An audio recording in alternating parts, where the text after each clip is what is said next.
Hello lovely viewers, welcome to Home Tips with Mira. I get excited whenever it is time for this program because I get to share with you different DIYs, things you can do yourself, home tips and home remedies. So I went to the market, I did my bulk shopping, and here I am with food items on my table. I have lemon, plantain, cassava, cocoyam and yam. When you go to the market and you buy these things, of course, you can't come home and consume everything in one day. So I'm going to share with you how I preserve these things. Let's go for a quick break, and when we come back, I'll share with you tips on how to preserve these food items.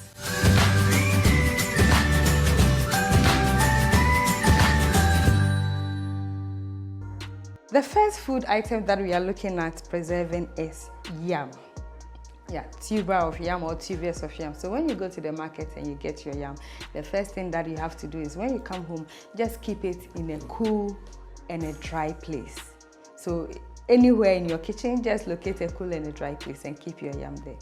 Or you can just cut it and, like you prepare ampesi, you cut it into any shape that you want and keep it in the freezer. And back in the village, actually, it's some practice that some people still do, according to my research. When you cut the yam, because of course you can't consume the full tuber of yam, so you just have to cut it into desired sizes that you want to consume. So after cutting it, you just smear wood ash. The ash that you get from burning wood or charcoal. You just smear it on the surface and keep it. Other people also suggest that after cutting it, you just put something like a toothpick. You just dig it right into the yam. Well, I don't know the science behind that, but some people claim that they have used that method to preserve their yam and it has worked for them. If you keep your yam in the freezer before you boil, one thing that you have to do is that let the water boil. Go into your freezer, remove your food item, the yam, and then come and put it straight into the boiling water. Don't let the frozen yam thaw. When I say thaw, I mean it defrosting, the ice leaving it. No, it shouldn't be like that. I'm adding my salt. Now wait for it to cook.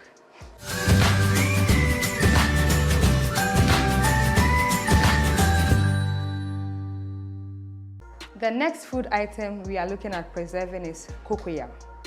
So right from the market, sort your cocoyam out. So the ones that, with this one, the edge is broken a bit, keep it aside and consume it.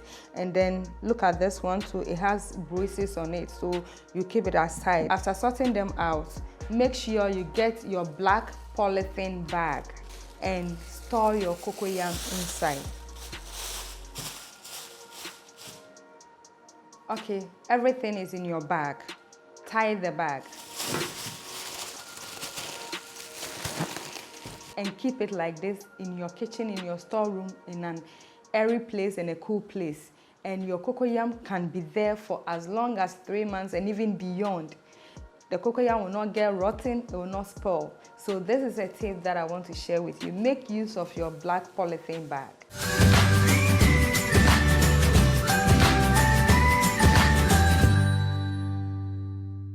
In case somebody comes and dashes you a sack full of cassava, how would you go about it? So first of all, you look for the ones with the broken edge and consume them first. So in my case, these are the ones.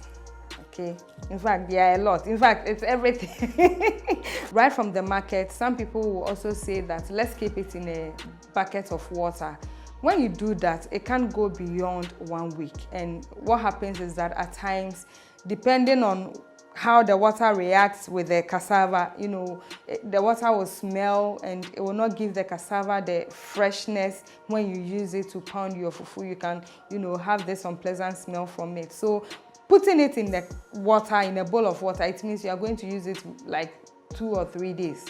When you are going to do that, then you can keep it in the water. But if it's going to go beyond like 4 days, 5 into, peel it, cut it and keep it in your freezer. Or better still, some people dig the ground. It has to be at a cool place, maybe under a tree, under a shade. You dig the ground and you bury the cassava there. It can stay there for like 2 weeks. Or you can as well peel and cut them into smaller shapes and sun dry them, and later when they are dried and crispy, you can use it for your cassava flour. You can take it to the mill and use it for your cassava flour. In the end, we get coconut. It's one of my favorite food. So that is how to preserve cassava.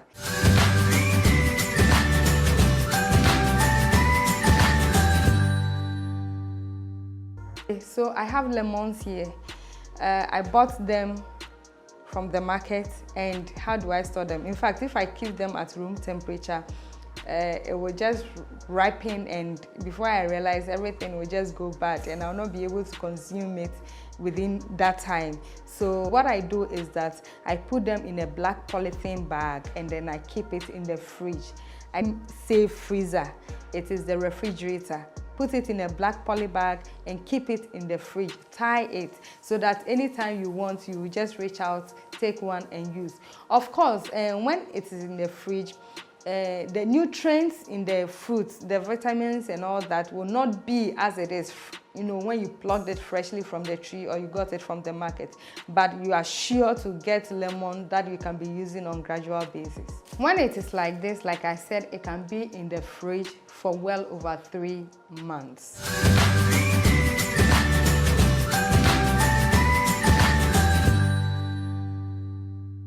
So the next food item that we are looking at preserving is plantain. Plantain, in fact, is highly perishable. So when you bring it from the market, it can't go beyond 3 or 4 days. Whilst it is there, you see that it will start ripening.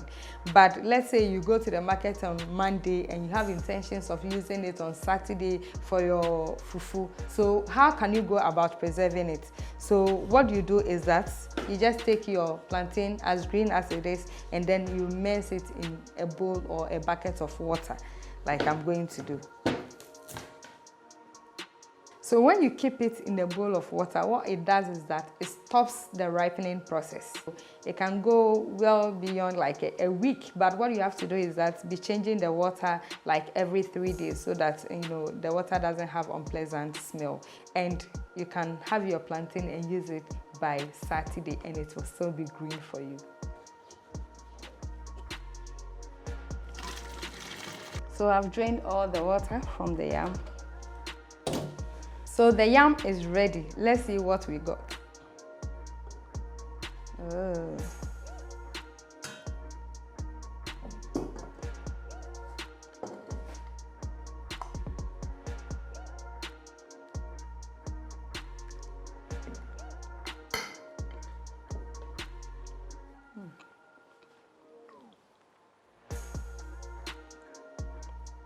It's very sweet. All right, thank you so much for sticking and staying with Home Tips with Mira.